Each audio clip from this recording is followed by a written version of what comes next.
Why did they make this thing a fucking horse? How's it going, everybody? Sean, a Chaotic Beatball TCG here, and welcome back to another episode of 10-Minute Testing. Recently, we just had a regional championships over in Melbourne, Australia, where the top 8 looked like this. How? I have no clue.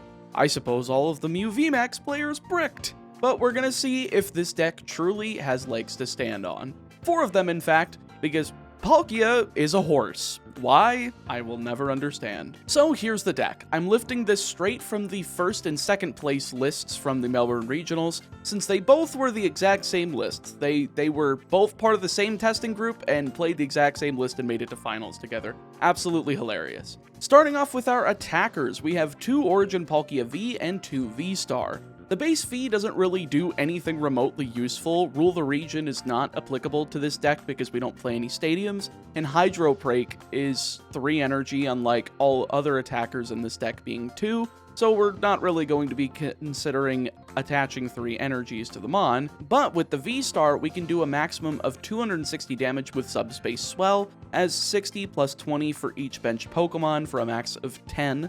Across both benches can hit pretty high, especially with Choice Belt adding on another 30 to make it a maximum of 290, which can KO just about anything in the format outside of VMAXs. The V-Star Power Star Portal is also super useful, being able to attach 3 water energy from discard to any of your water Pokemon in play, and can immediately power up things like Radiant Greninja, Starmie, and Suicune. Now, this does seem like a pretty minuscule lineup for the namesake of the deck, but thanks to having so many cards that help dig and search for these, we should be fine. Plus, if one of either of the pieces gets prized, we still have the other, but we will have to soak up auto losses to whenever I accidentally prize both of either piece and can't get lucky off of a Suicune or Starmie KO. Speaking of those two, they are pretty great as support attackers. Starmie helps take care of pesky Pokemon like Miltank, who are normally immune to attacks from V Pokemon with Swift, doing 50 for 2 energy, and Energy Spiral for 2 waters does 50 times the amount of energy on all of your opponent's Pokemon, which works really well against Arceus decks who end up attaching 3 off of Trinity Nova. Suicune V is basically another Palkia V-Star in a smaller form, being able to do 20 damage for each bench Pokemon, both yours and opponents, but with a base damage of 20 rather than 60, which means it can still do 220 with both loaded benches, 250 with a Choice Belt. However, it also has a great support ability in Fleet-Footed, being able to draw a card while it's in the active spot. Moving on to our support mons, we've got Luminion V, just a generic supporter searcher that is also water type, and in the rare cases it comes up, can shuffle itself back into the deck with Aqua Return, since Palkia V-Star's power can load it up in a single turn. Crobat V is our last multi-prize support mon. Dark Asset is a staple of the Pokemon TCG going back to Shaman EX. Just drop it onto your bench and draw 6 cards. Then for our last rule box Pokemon, Radiant Greninja. Despite not being a multi-prizer, this is still negated by Path to the Peak, so be very careful with that. This mon is absolutely amazing, even though you can only play one of them. Concealed cards being able to dump water energy into the discard to be retrieved by Melanie and Palkia's V-Star power while drawing 2 is super powerful, and seeing as this ability is a soft once per turn, we can use things like Scoop Up Net to grab it back off the bench, place it down, and activates its effect again. Celebration's Mew is our choice of item searching, as while it's in the active spot, we can look at the top 6 cards of the deck and add an item card, any item card that you find. You can technically play the Shady Dealings, Drizzile, and Teleon engine over this, as 5 of the 8 players were in Melbourne's top 8, though with that package rotating in less than 3 months' time, I find it better to play this engine since it's equally powerful, while also giving you a head start on the next standard format. Our last 3 Pokemon are Diancie for negating boss's orders exactly, though it does get outed by things like Escape Rope and Cross Switcher and Pokemon Catcher, so there are a lot of things that get around it, but boss's orders is usually what you're going to be negating. Pumpkaboo for discarding nasty stadiums like Path to the Peak, Temple of Sinnoh, etc. Galarmine, there's just a lot of disruptive stadiums in the format. And Galarian Zigzagoon for picking up those damage counters needed to one-shot KO things like VMAXs, since you can use Scoop Up Net in tandem with this to lay down, say, 20 damage onto a Mew VMAX, then go ahead and hit for the 290 with a Palkia V-Star with a Choice Belt, loaded with both benches on 5, so that you can go ahead and grab that one-shot. As for our items, Air Balloon is here so that Mew can get out of the active spot for free, and it's also good for retreating out of mons that you don't necessarily want to be attacking with, or being like Diancie after you've gone ahead and been able to get rid of the boss's orders that they could play on their turn and they just don't happen to KO Diancie, though that's rare. Choice Belt helps pick up key KOs, so we have 2 of them. Capacious Bucket searches 2 water energy, which is fantastic. Being able to grab 2, then use both Radiant Greninja and have a manual attachment, or using both to pitch after using Scoop Up Net on Radiant Greninja, pitching off of Ultra Ball, Quick Ball. There's quite a few reasons we're maxed out on this. 2 Hisuian Heavy Ball to grab any Pokemon that's prized outside of Palkia VSTAR due to it not being a basic. 4 Quick Ball and 4 Ultra Ball for more consistency. Scoop Up Net is maxed out for literally everything except our multi-prizers.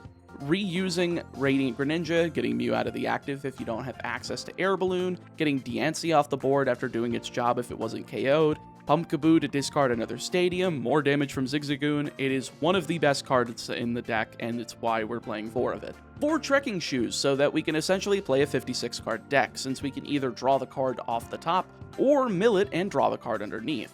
Then we have 6 supporters in 4 Boss's Orders for Gusting, and 2 Melanie for getting a second energy attachment for the turn, which can power up all of our attackers, since all of them only use 2 water energy, then go ahead and draw 3 cards. Lastly, we have 10 water energy. Now 10 may seem like overkill, but don't forget we're playing 4 Capacious Buckets to search 8 energy, and we don't have infinite ways of getting these back from the discard pile, as we only have 2 Melanie, the V-Star power, and that's about it. But we don't want to play too many more because it'll result in bricking a lot. But with that, let's get into the games. Our first bout is against Eternatus VMAX, and we're going second after losing the coin toss, and boy howdy, it's never good to see a Crobat in the active, but I'd much rather see my opponent with it. Our opponent's not able to do much outside of attaching, benching a Coughing, and passing, so I go ahead and grab Suicune off of Quick Ball, attaching both a Water Energy and a Choice Belt, then using Trekking Shoes to see a Crobat V off the top. So I go ahead and grab that, using Dark Asset to draw into some fresh cards, and those are pretty nice.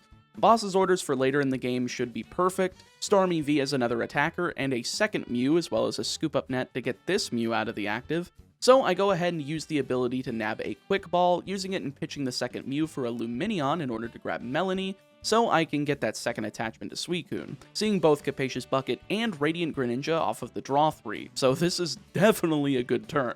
I go ahead and Hisuian Heavy Ball to see if there's anything I want from the prizes. Nothing crazy, but Diancie's at least coming to hand. I'm not going to bench this since I'm pitching it and a Water Energy with Ultra Ball to grab Galarian Zigzagoon from deck, as I need an extra 10 damage to grab the KO with Suicune V's Blizzard Rondo. Using Scoop Up Net to get Mew out of the active, benching Starmie V for a full bench, drawing off a Fleet-Footed, and attacking for 170 for a perfect KO, getting 2 prizes.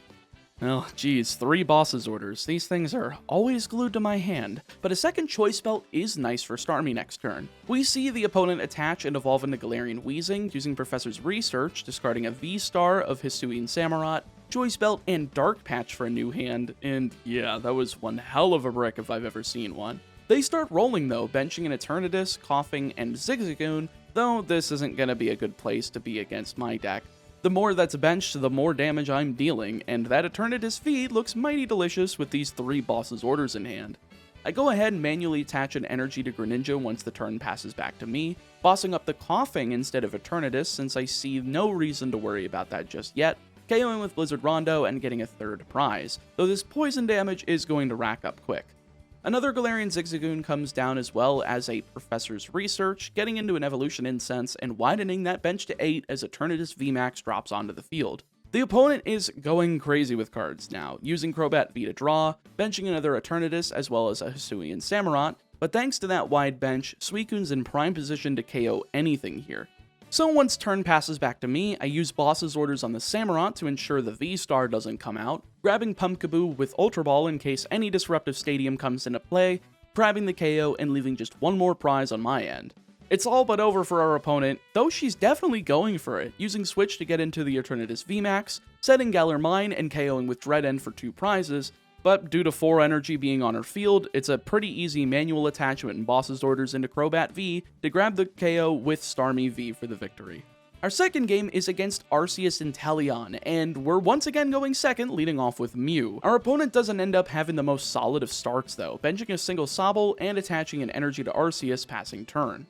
We top deck a second Mew, which is kind of nice thanks to that scoop up net being in hand. Capacious Bucket thins the deck by 2 water energy, then I can use the ability Mysterious Tail to search the top 6 cards for an item, finding Ultra Ball, a pretty sweet one to be sure. Tricking Shoes gets me into a second Ultra Ball, so I go ahead and scoop up net into the second Mew, using Ultra Ball to search for Suicune V, attaching manually, then using Melanie for the second attachment and draw 3. Finding both an Origin Palkia and a Choice Belt, using the second Mew for another item search, and finding quite a few options. Air Balloon seems like the best choice here, so I go ahead and grab that to attach to Palkia, benching both the Mew and the Crobat V to draw, finding some more busted cards, boy you love to see it. Quick Ball gets me into Radiant Greninja, though my draws aren't the best off of it, getting double boss, but I'm in a good position, so I pitch Mew and scoop up net off of Ultra Ball to search for Galarian Zigzagoon to fill my bench, pinging Arceus for 10 and doing 170 with Blizzard Rondo. Sure, it doesn't KO, but once the V-Star is down, I should be in a great position. Also, if he doesn't bench anything else next turn, I have an extremely easy path to victory. My plan is to find a scoop up net for Zigzagoon, ping the active Arceus for 10 damage, then evolve my benched Palkia to use the V-Star power, attaching 3 waters to Greninja to power up Moonlight Shuriken, which can do 90 damage to 2 of the opponent's Pokemon if you detach Chew Energy, KOing both the Arceus and the Drizzile for 3 prizes and potentially donking them. But our opponent does find another Arceus V, as well as the V-Star so that they can search out any 2 cards, using a double Turbo Energy in order to attack with Trinity Nova, powering up the second Arceus in the process. I turn again and it's time to go digging, though this does not end up working in the way it hoped. Quick balling away a boss gets me Starmie so I can deck thin, drawing with Greninja doesn't get me into anything, nor does Fleet-Footed, so I just use Capacious Bucket to get 2 more water energy, attaching to Palkia and getting the KO on Arceus V-Star thanks to Suicune. Sure, I'm ahead on the prize trade with Suicune, but not necessarily in the commanding position thanks to a damaged Palkia, especially once my opponent shows they have the Shady Dealings and Inteleon in hand to search 2 more trainer cards, getting Evolution Incense to evolve the Arceus, as well as a Marnie to cycle our hands. This looks like a promising hand for me post-Marnie though seeing Path to the Peak and Tool Scrapper is a bit disheartening. Plus he doesn't have anything else to bench and increase the power of my moves. But on the bright side, he can't get the extra 10 damage needed to KO Suicune V, which is great for me, though I can't physically KO the Arceus V-Star during my turn. I draw Water Energy, using Melanie to attach to Palkia and drawing 3, finding the Pumpkaboo, but I need a scoop up net to get this Path to the Peak off of the board. I go for Trekking Shoes here, discarding an energy off the top in the hopes to find said scoop up net, but of course it's just another card to get energy. I can't really do much other than attack with Blizzard Rondo for 170 again. Sure, I could retreat into Mew and get an item, but I don't really see the point this time. I'd rather just get the damage in. Our opponent immediately shotguns Professor's Research on their turn, finally becoming unafraid to bench more Pokemon, though they actually retreat out of their damaged V-Star and go into the Inteleon. They already attached an energy to it last turn, so they use Capture Energy to bench another Arceus from deck, using Aqua Bullet to KO Suicune while also putting Palkia a little bit closer to a KO. So it's now or never for me. I put Mew into the active, drawing Starmie and using Pumpkaboo immediately to dump off Path to the Peak, then using Radiant Greninja to draw 2, getting both Boss's Orders and an Ultra Ball, probably 2 of the best cards I could have possibly found, while Mew finds me both Air Balloon and Scoop Up Net to potentially get out of the active. So I use the Scoop Up Net and promote Palkia, using the Ultra Ball and pitching both Mews in hand to get to the V-Star, benching Starmie V and fully powering up both it and Radiant Greninja with the V-Star power, using Boss's Orders to KO the Arceus V-Star on my opponent's board and take 2 more prizes, though I'm still in a very vulnerable position due to this Inteleon. Level Ball comes down and searches for a Sobble, then a Melanie gets them an attachment to Arceus and a draw 3, putting them in a pretty good position for a Trinity Nova, assuming they find the evolution and a double Turbo Energy. Though instead they use Scoop Up Net on the Sobble on the bench. But why? They have the KO here and I don't have another Pokemon that can do damage based on the number of bench Pokemon there are, so it would have been safe to just bench all of the utility Pokemon. I go into Radiant Greninja following the Aqua Bullet, and I'm praying they don't have a boss this entire turn, as my plan is to ping both Arceus with Moonlight Shuriken, get them to whiff the supporter so I can retreat back into Starmie V next turn, and thanks to my opponent having 3 energy on board, I'm able to do 150 damage with Energy Spiral. so unless they evolve both of them, I can boss's orders one of them up and grab the KO. However, my opponent is the biggest brain player in the world, using Charon's Care of all things to scoop up the Arceus with damage, attacking with Aqua Bullet, and ensuring I can't pick up the KO with Starmie due to only 2 energy being on the board now. I can't even get a Choice Belt since both are already used, so this practically guarantees my opponent gets the win, though I'm not quite sure. It all depends on what they do on this turn after I attack with Starmie. Sadly, they do have the exact combo of cards they need to win. Double Turbo Energy to retreat out of Arceus, Choice Belt to do 30 more damage to Crobat, KOing with Aqua Bullet, and winning the match. Very, very close. Alright, time for some meta, and it is a mirror match. We both mulligan as I start with Mew, and my opponent shows they're on Cross Switcher as a non-supporter gusting option. Good info for sure, not to mention they're on the Inteleon engine, so this isn't a pure mirror match. I end up going second for the 3rd time today after they only bench a Sobble, attaching a Water Energy and passing, so I start going ham building the board, starting with Mew and benching the top decked Palkia V, using Trekking Shoes to find a Quick Ball, discarding a boss with it to search for Radiant Greninja, and drawing 2, finding yet another Quick Ball and Trekking Shoes. Trekking gets me a Capacious Bucket, so I grab the 2 energy from deck, finally using Mew to find a Choice Belt, then using Scoop Up Net to rebench Radiant Greninja so I can get some more draws. The second Quick Ball gets me Lumineon V, searching for Melanie so I could use it to attach to Palkia V, dropping the Choice Belt on it, and eventually ending on a Diancie in the active before passing. I know my opponent doesn't have enough on the bench for it to be worth it for me to attack with Suicune, so I'd rather just sit here with Diancie, even with the potential of Cross Switcher in my future.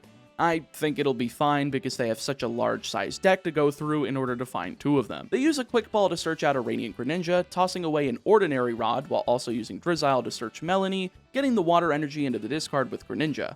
They're really doing the dance here, getting the Palkia VSTAR and the manual attachment as well as a backup Palkia V, KOing Diancie with Subspace Swell as I top deck Melanie for turn. Not exactly the best thing I could be going for, plus I kind of forgot to go into Mew into the active to search for an item off of the KO, but small misplays aside, I'm in a good position after using Melanie to attach Lumineon, drawing a Suicune for the bench as well as a few other cards. One more bench Mon will get me up to 250, still not quite enough to KO, so I go ahead and use the V-Star power, attaching 1 to Suicune and 2 to Radiant Greninja in the hopes that he doesn't evolve Drizzile next turn, so that I could potentially KO both it and Palkia V-Star with Moonlight Shuriken, but we'll see after I bench Crobat, draw a few more cards, and attack for 250 damage. Our opponent starts immediately with an Arita to search for Inteleon de Level Ball, so yeah, there goes the plan immediately. Plus Manaphy gets dropped to prevent bench damage. Well then, I guess I'm just going to get denied every single play I could possibly do. Scoop Up Net grabs back the Inteleon as she benches the Sobble once more, using a few more search cards, but fortunately whiffing the Choice Belt that would otherwise let her KO my Pokemon. Subspace Swell is then only able to do 240 damage, allowing for my Palkia V-Star to survive, though since I don't have any way of negating the Manaphy's ability, I'm still between a rock and a hard place. Greninja is effectively useless because of this Manaphy, and I don't have a free turn in which to KO it because another Palkia V-Star is already on the board. Not to mention, the Arita supporter getting used over and over again is effectively putting me behind in card advantage like it's nobody's business. Topping it all off is the fact that my opponent hasn't used their V-Star power yet, using it on this turn to finish powering up both the active Palkia V-Star, as well as attaching 1 to both Drizzile and Radiant Greninja, with Subspace Swell grabbing the KO on my Palkia V-Star. Well, this is rough, especially because I forget yet again that Mew has the Air Balloon and can freely go into the active and search for an item. Not like it matters anyway, my second Palkia V-Star is prized, and I didn't end up getting it last turn. And thanks to Suicune getting KO'd this turn, all I have is Starmie as an attacker, and it's really unable to do anything without another energy on my opponent's field. So after I attack, she attacks straight away to take the KO and the win. That's pretty rough. So we're back with the deck, and boy howdy, I do not think this deck fits my playstyle. I am not good at this sort of deck, as you can tell. However, I cannot deny that Origin Palkia V-Star is pretty darn good, as evidenced by the feature matches that we saw in Melbourne last weekend. But the skill floor is so much lower than something like a Mew VMAX. The sheer diversity of Pokemon that you have in the deck just means you can't fill your board with just things and let your opponent play, not think, then pick up your cards on the next turn and facilitate a plan of what you want to do and what you want to play around. There's constant thinking of what you might need to grab at the current board state, whether it's the right time to fire off the VSTAR power, when you need to use your scoop up nets for either more damage with Zigzagoon, more draws with Radiant Greninja, or more items with Mew. Overall, be wary if you're a new player and want to play this deck. It's not a pick up and play deck, but I'm very sure that if you practice it, it will be very powerful for you, as well as those experienced more with the Pokemon trading card game. Stay safe, stay healthy, and I'll see you next time. Hey everybody, thanks for watching the video. If you liked it, click on one of these other videos, you'll probably enjoy them too. And if you really enjoyed the video and want to help me produce more content like this, head over to my Patreon page to support me directly. Every little bit helps, and it goes straight back into both of my channels. Stay safe, stay healthy, and we'll see you next time. I suck at this game. This deck, I don't understand how this deck works. Like, I tried filming this, and I think I played this deck for 10 hours. I still don't understand how it works.